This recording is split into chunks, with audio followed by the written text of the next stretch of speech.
This episode is proudly supported by Pepe Sayer Australian Cultured Butter, batch churned from single origin cream. We've got a culturing process, a fermenting process, an aging process. So the butter will taste very different than, I guess, the average supermarket butter. I like to say we make butter makers butter. Like, this is the sort of butter makers would like to eat, simply because of the slow process in which we ferment and age and get the flavour into it. You know, the natural fermentation that gets all the flavours into the cream, and then once you churn it, you end up with this really rich, flavoursome butter that evolves and changes because it's a live culture that's in the butter as well. For more information, go to pepesayer.com.au. Yeah, I feel it's very much about looking within and sorting out what you need and what you don't need, and not taking any more from the outside than you actually need, and working out what your parameters are, and not being greedy. This is the Deep in the Weeds podcast. I'm Anthony Huckstep. Summer is here, Christmas is coming, and there is more optimism than we've seen in the last 2 years. Who better to talk summer and Christmas than a Deep in the Weeds favourite, a national treasure, one of Australia's very best chefs and restaurateurs, Annie Smithers. Annie, how are you? Well, that's a curious question this week. I have finally succumbed and am sitting at home in isolation because I have tested positive to COVID. Well, we contacted you to talk about the big C word meaning Christmas, and it turns out we're talking about the other C word that's been around for the last 2 years. Yeah, it's not quite the Christmas bonus I wanted, Huck, but I think that we're all adjusting to this new world, and there's a pall of inevitability about it. And I think the only thing that you can do is just say, well, them's the breaks, and look forward to when I'm allowed to go back to work, when I've stopped wheezing. Obviously, it's affecting the sort of summer and Christmas that you're going to have for this small period of time. Well, what did it feel like when you got the news and that you may have COVID and that you do? It's a process, and it is a thing that is, the reality is that symptoms crop up, and you think, maybe. And then you think, you're racked with guilt, so you go and get a test. And there's a certain freedom in that time between having the test and then getting the results. But both me and my wife have got it, so we're the only ones in our house. So I think that sort of there was a bit of, we sort of hoped against hope on the day that we had our tests, and then first thing in the morning, we got the call from the health saying, you have both tested positive. And it's pretty crushing because I think, for me, it's certainly that process of going through of, well, you have to put a lot of wheels in motion on a professional level. And given the nature of my restaurant, which is so small, it's, in some ways that's a blessing. In some ways, it's finally come undone that I'm the only one that cooks, because if I'm not there, it's not there. So it is it's a bit of I think you put all your adrenaline into getting it all sorted, and then you sit back and you actually think, oh, great. As if the last 2 years couldn't get worse. Here we go, 2 weeks before Christmas, cancelling every service, and you just, as I said, there's a sort of grim inevitability about it, and I just have to. It's not a pleasant thing to be suffering from. It's the thing that I'm finding most challenging is that I have lost my sense of taste. So, hopefully that springs back. So you lose your taste and you lose your appetite and your breathing's pretty challenged. But I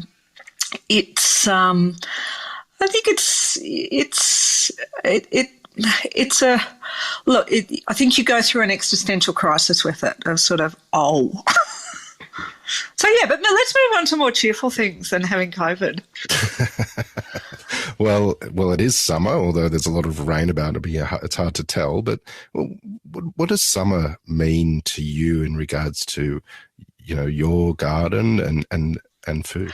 Well, for the past 2 years, we've been in La Nina events. So I think sort of when we first spoke, all that time ago when COVID had first hit and we were, the bushfires were still, the impact of that really hot summer and the bushfires and the burning was still there. So since then, over these 2 years we've had incredibly mild weather. And for us in the highlands of Victoria, it meant that we actually haven't had a spring for 2 years. So we had fires lit last weekend. I think about a month ago we had a little flurry of snow. So this is the first couple of weeks that we've had any real warmth. So everything is pretty slow in our garden. Simply because the ground's so cold and the ambient temperature has been so cool. So but the polytunnel is heaving with new growth of cucumbers and lettuces. Because I can't go to work, I have to give all my beautiful prize butter lettuce to my chickens. They don't mind, but I do. So it's been a beautiful a beautiful season for lettuces and things, cool climate things like that. But it is that beautiful positive sense of us. The weather really does start to warm up, and it has been, really, for us poor Victorians. It's been pretty grim having 2 really long winters. So it brings a sense of optimism and joy and that sense of actually really wanting to go outside and do things because it's been a bit chilly. What sort of fruit and vegetables do you look forward to usually in summer that you feature in the restaurant? Well, right now I'm picking the first of the season strawberries, and they always they're that first sort of real sense of summer and sweetness and something that's warmed by the sun and is lush and delicious, and it's just that's the first fruit that comes for us. And then we move into raspberries, loganberries, and sylvanberries. So the berries have delighted in the current weather conditions and are just exceptional. So at the moment it's strawberries, and the raspberries they're a bit late this year, but they're hot on the heels of the strawberries. Beautiful crops of peas, snow peas, the cool climate things that are just absolutely delightful. As I said, lettuces. I love my lettuces. I just love growing heading lettuces. I think that they are how we've moved into sort of all this cut and come again lettuce, and that the absolute deliciousness of a freshly picked butter lettuce, or we grow an iceberg called Reine de Glace, the ice queen. So it's those perfect, dense, sweet, crisp, delicious lettuces. And they in turn are sort of that real harbinger of summer, because it's sort of we shift from cold weather food to all the beautiful salads. So they make me very happy. And lots of herbs are around. The summer savoury, the chives, the chervil's just finishing, the tarragon's in full force, the parsley. It's just it's that extraordinary time post the bleakness of winter, where you're reminded, you're like a kid in a lolly shop being reminded of all those beautiful tastes and smells and delights that the warmer weather brings. Speaking of being a kid, what was the Christmas period like for you as a kid? Is there any feasts or memories you can share with us? As a kid, my mum always put on a very non-traditional spread. I remember we had quail boned quail one year. It was always, she always glazed a ham. But other than that, there was not, specific Christmas traditions. So it was sort of more a fancy 70s dinner party type menu, which is fine. Yeah, that's fine. But I think sort of the Christmas that, still links back, almost to childhood is the Christmas that was, I think, the year that I was first an apprentice. So that must have been, the Christmas of 1984. And Mum was teaching at the time, and one of her students asked her, and this sort of, knowing my life as you do now, it sort of is the full circle of things. One of her students asked her in, I don't know, about September or October, Mrs. Smithers, would you like a goose for Christmas? We're breeding geese. And Mum thought, oh, yes, that'd be lovely. I'll have a goose. So she said yes to this kid, and the week of Christmas, the kid turned up at Mum's house with a sack, and in the sack was a goose, but it was a live goose. Wow. Yeah. So my mother rang me and said, well, you're a chef now. You deal with it.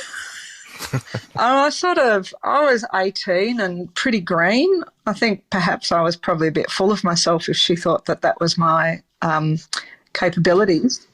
But at the time, I was great friends with a woman who worked at a restaurant in Carlton, and I was living in Carlton. And there was a restaurant in Carlton for a million years called the Bullfrog, and it was a classic French bistro run by a classic Frenchman called Jean-Yves. And so Penny asked Jean-Yves if he could help me. He said yes. So I went out to home, got the goose, got in the sack, put it in the back of the car. That was a bit fraught because I think at the time I was driving a little Austin Healey, so it was a soft top, and I was a bit worried about the goose getting out. So the goose came back to me with Carlton. I went to Jean-Yves. He took the goose out of the sack, muttered a few French, swear words at it. Assessed it, proclaimed it to be a half-decent bird, and then duly chopped its head off, and then set me up on a milk crate in a wet area at the back and set me to plucking the beast. And all I remember to this day, the only thing I remember about the actual bird and the cooking process and things was I was very disappointed with how small the breasts were.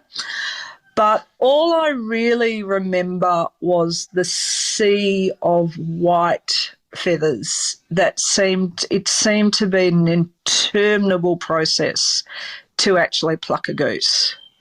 So it's sort of, I don't know whether it scarred me or inspired me or any of those things, but I don't, it gave me my first taste of, I suppose, that incredibly real thing that, almost 40 years on is that whole paddock to plate ethos, isn't it? How do you like to celebrate Christmas these days? Do you cook something familiar every year, or do you go out on a limb like that your mum did and do something different? Well, it depends on whether it's a year that I'm cooking at work or cooking at home. So if I'm cooking at work and we're actually doing Christmas for paying customers, it's fully traditional in terms of, I'll smoke fish and I'll glaze hams, and, sometimes I'll have a suckling pig, or sometimes I'll have, pork loins rolled, or, and then I'll have a dessert buffet of all the Christmas favourites. And that's my favourite, so pudding and bûche Noël and just on and on and on it goes. It's sort of, Christmas cake and mince pies and all the cheddar and fruitcake and trifle and I love it. I love all of that stuff. Christmas at home is a little different because there's now 2 vegans and a vegetarian. So it's sort of it's lots of non-traditional vegan Christmas things, which is not look. In some ways, I prefer to be at work and sort of snacking on a bit of ham. But then it is that trade-off of sort of having Christmas with family. But I think the thing that I love most about Christmas is Christmas pudding. What makes a great Christmas pudding? A good Christmas pudding. Look, I actually make a pudding that is it's a slight variation of the very lovely Nigella Lawson's Christmas pudding, and it has prunes and currants and sultanas, apple, butter, all the things. Where she uses various sorts of alcohol, I use a lot of Armagnac, and I think that's that combination of prunes and Armagnac for me is sort of that quintessential Gascony, delight, which is, it's part of a region of the world that I love so deeply. But the most important thing I find with puddings is that it is how you prepare the fat. And it is, for me to get the texture right, it is that integral thing, that incredibly important thing where I use butter in mine, not suet, but I always grate the butter so that it forms that same texture that you get when you grate suet, and it's it just allows the pudding to have that traditional texture. And because I tend to put a few more prunes in it, so it's more of a plum pudding as opposed to a fruit pudding, it just allows that little bit of space for the whole magic of the pudding to do its thing. And I like mine with plain pure cream, beautiful Schultz dairy cream from down here in down at Timboon. I'm definitely going to have to find a flight and experience this. Well, listen, if you're really lucky, because I've got 2 weeks of Christmas puddings in my fridge, I could send you one. Then you could just boil it up on the day and have a bit of Annie Smithers Christmas cheer. Well, I can tell you now that the family would appreciate that than anything that I would be able to pull together. Well, let's face it. Seeing I'm in isolation, not much is going to happen. So let's see what I can sort out for you. Well, one of the amazing things that you did do this year was release a book that everyone should have. It's absolutely stunning, a beautiful read. It's called Recipe for a Kinder Life. Tell us a little bit about the book. I was asked to write it post bushfires. So Thames and Hudson, who published it, they were just before Christmas in 2019, they were having an editors meeting, and they felt that there was a mood for more non-narrative non-fiction for people, choosing to try and live a little bit more sustainably. And Sally Heath, who became my editor on the project, said, "Oh, look, Annie'd be good at that." So they approached me to write it. By the time that it was ironed out, all that stuff that you have to go through, it was just on the cusp of COVID hitting. So what was, I think, meant to be initially it was meant to be a fairly, short, sweet little, exercise in sort of how to live a little bit more sustainably. It got the whole narrative got hijacked by that process that I was going through with that first 6 months of COVID. So it became a little bit more of a manifesto on where we're at, or where I see that we're at, and what I do on a small scale on that what some would call naive, but that notion of the fact that we can't sustain the planet if we can't sustain ourselves. And it talks at length about climate and water, and there's a bit about mental health, and there's a backstory of sort of the curiosities of living in the restaurant industry and the pressures that puts on you. It's fairly honest. In terms of the fact that it's not always easy. And then there's great swathes of it that are growing things and cooking things and delighting in, actually having your hands in the dirt and being connected to the food source. But I think the most important message that I feel is in it is that if you can't sustain yourself within your work, your own work practices and life practices, we've got no hope at all of sustaining the planet. So it's about, I feel it's very much about looking within and sorting out what you need and what you don't need, and not taking any more from the outside than you actually need, and working out what your parameters are, and not being greedy. She says as she, looks towards Christmas. We're allowed to be greedy at Christmas, aren't we? So it was a beautiful book to write, and it was I'm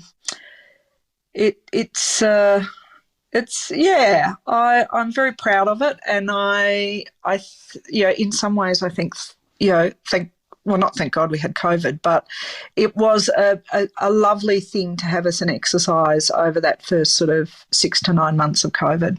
It's a beautifully rich book, and as you mentioned, has threads of growing food and incredible recipes in it, as well as a way to look at and reflect and look inwards about your own life. Did the process of pulling it together have an impact on you?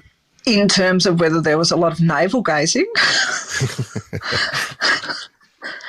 I think it made me realise how through hard work, good fortune, kind and generous people around me, that I live an incredibly rich and beautiful life.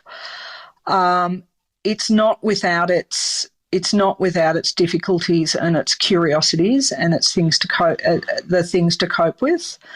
I think that it made me think a lot about how the restaurant operates, and I think that we, over these last 2 years, that anybody who runs a small hospitality business is as tired and as at the end of their tether as I probably am, in terms of trying to work out what it is that makes a good hospitality business and what makes it work in this climate. And I feel that sort of the reality is that I have a beautiful model that works incredibly well. It has stumbled at the last hurdle of 2021 with me coming down with COVID.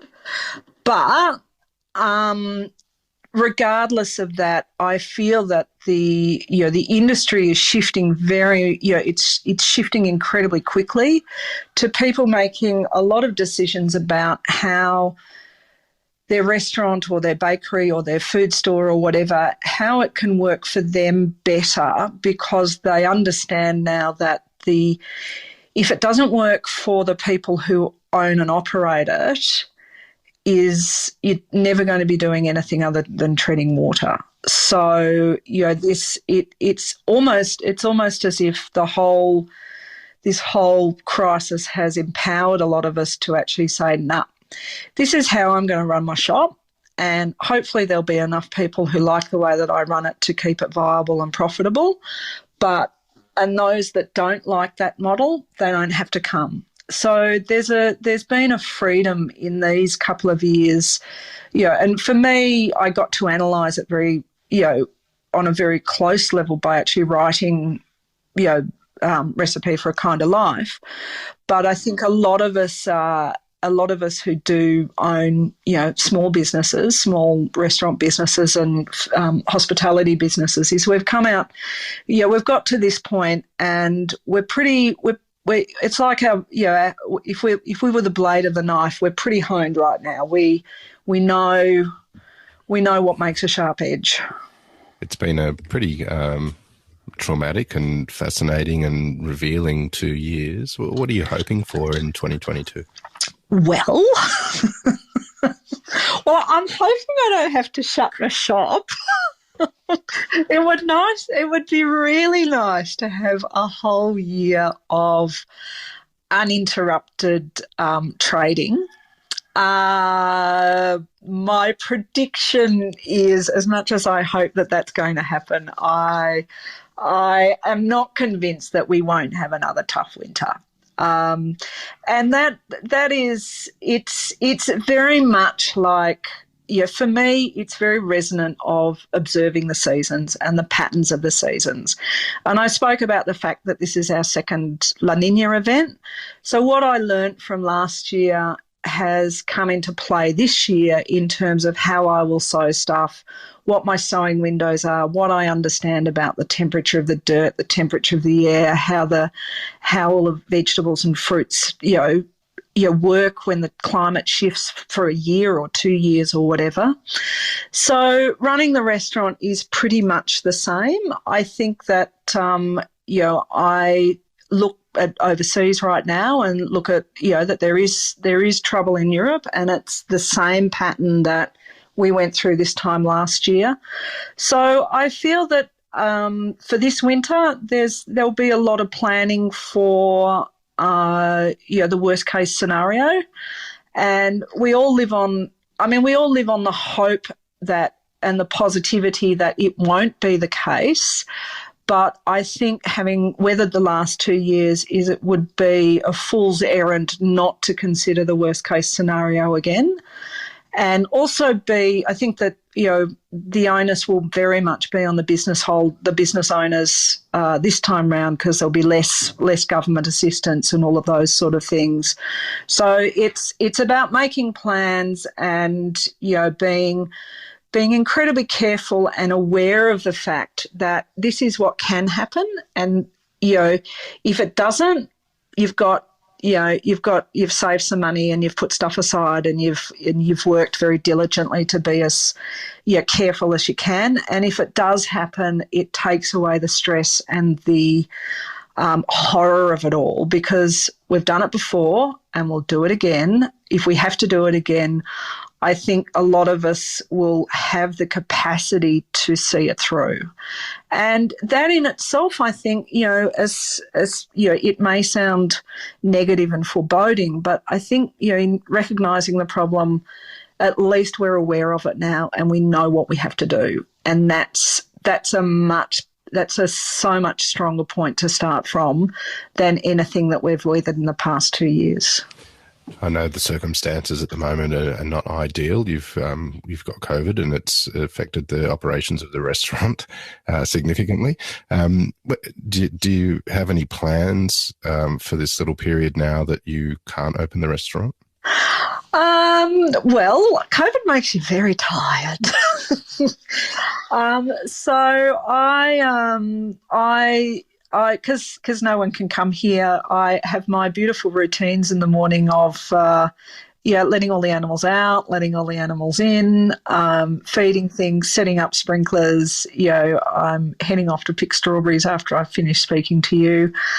So I think the thing is that despite not feeling, tickety-boo, is, again, I live in a beautiful place and I have a beautiful life, and it's leaning on that and remembering that and just accepting the fact that this is how it is, and enjoying the space that I'm in, rather than, because nothing can change. It's not, I can't change the fact that I can't operate my restaurant.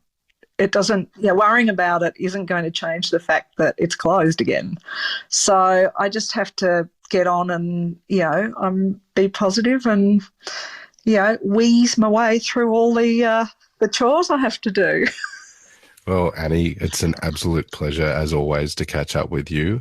Hopefully, you're not ill for much longer and you can get back to doing what you do, which is absolutely magic work. Honoured to have you on. Please have an amazing Christmas, and we'll catch up again soon. Lovely to speak with you. Happy Christmas to you and all the Deep in the Weeds family. This is the Deep in the Weeds podcast. I'm Anthony Huckstep. Stay tuned as we take a deep dive into the lives of the incredible people who ply their trade in the food and hospitality sector. Special thanks to executive producer Rob Locke for making this all happen. Follow us on Instagram at Deep in the Weeds Podcast, or email us at podcast@deepintheweeds.com.au. Stay safe and be well.